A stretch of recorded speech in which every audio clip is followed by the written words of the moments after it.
Hello friends, electrical ગુરુ ચેનલમાં આપનું સ્વાગત છે.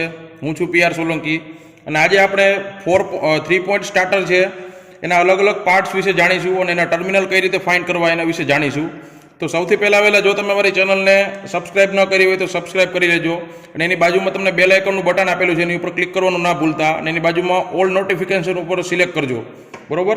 તો હવે આપણે એના અલગ અલગ પાર્ટ્સ વિશે જાણી લઈએ. તો 3 પોઈન્ટ સ્ટાર્ટર છે. 3 પોઈન્ટ સ્ટાર્ટરની અંદર મેઇનલી આ તમને જે આપેલો છે અત્યારે હેન્ડલ વાળો ભાગ એ તમારું પોઇન્ટર છે. એની ઉપર આ એક સોફ્ટ આયર્ન લગાડેલું હોય છે જ્યાંને અહીંયા પકડવા માટે યુઝ કરેલું હોય છે. એની પાછળની સાઈડ તમને રજિસ્ટરના સ્ટડ આપેલા હોય છે. આ રજિસ્ટરના જે સ્ટડ આપ્યા છે એની પાછળ ત્યાં નાઇક્રોમના વાયરની કોઇલ રાખેલી હોય છે. ત્યારબાદ રાઈટ સાઈડ તમને જે આપેલી છે એ છે તમારી એનવીસી કોઇલ, અને તમે મૂવિંગ કોઇલ પણ કહી શકો છો. ત્યારબાદ એની એક્ઝેક્ટ લેફ્ટ સાઈડ ઉપર નીચે તમને ઓવરલોડ રિલેની કોઇલ આપેલી હોય છે. આ છે ઓવરલોડ રિલેની કોઇલ. ત્યારબાદ એની નીચે તમને જે બે સ્ટડ આપ્યા છે એ છે તમારા મેગ્નેટિક સ્ટ્રીપ માટેના સ્ટડ, એટલે કે જ્યારે આ ઓવરલોડ થશે ત્યારે આ સ્ટ્રીપ અહીં ઉપર ચોંટી જશે. ત્યારબાદ એના 3 અલગ અલગ ટર્મિનલ આપેલા છે, કારણ કે અત્યારે 3 પોઈન્ટ સ્ટાર્ટર છે એટલે એમાં ટોટલ 3 ટર્મિનલ આવેલા હોય છે, એલ, એ અને એફ.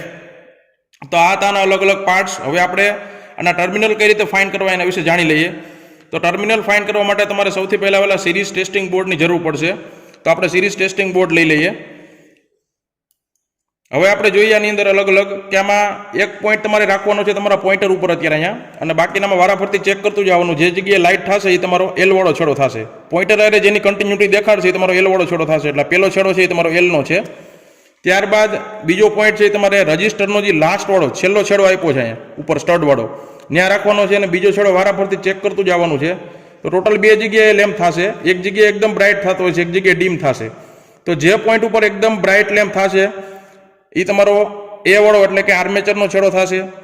ત્યારબાદ હવે તમારે જે તમને ઓવરલોડ રિલે આપી છે એની નીચે 2 છેડા આપેલા છે ત્યારે આપણને, તો એક છેડો તમારે આ બાજુના પોઈન્ટ ઉપર રાખવાનો રહેશે અહીંયા, અને બાકીના 3માં વારાફરતી ચેક કરવાનું છે. તો આની અંદર પણ 2 જગ્યાએ લેમ્પ થશે. તો જે જગ્યાએ તમારો લેમ્પ છે એ ફૂલ થશે એકદમ બ્રાઇટ, એ તમારો એફ વાળો છેડો થશે. બરોબર? તો આ છે તમારા ટર્મિનલ 3, એલ, એ અને એફ. તો આવી રીતે આપણે 3 પોઈન્ટ સ્ટાર્ટરના ટર્મિનલ ફાઇન્ડ કરવાના હોય છે. જો તમને અમારો વિડીયો પસંદ આવ્યો હોય તો આને વધુમાં વધુ લાઇક કરજો, શેર કરજો અને મારી ચેનલને સબસ્ક્રાઇબ કરવાનું ના ભૂલતા. Thank you.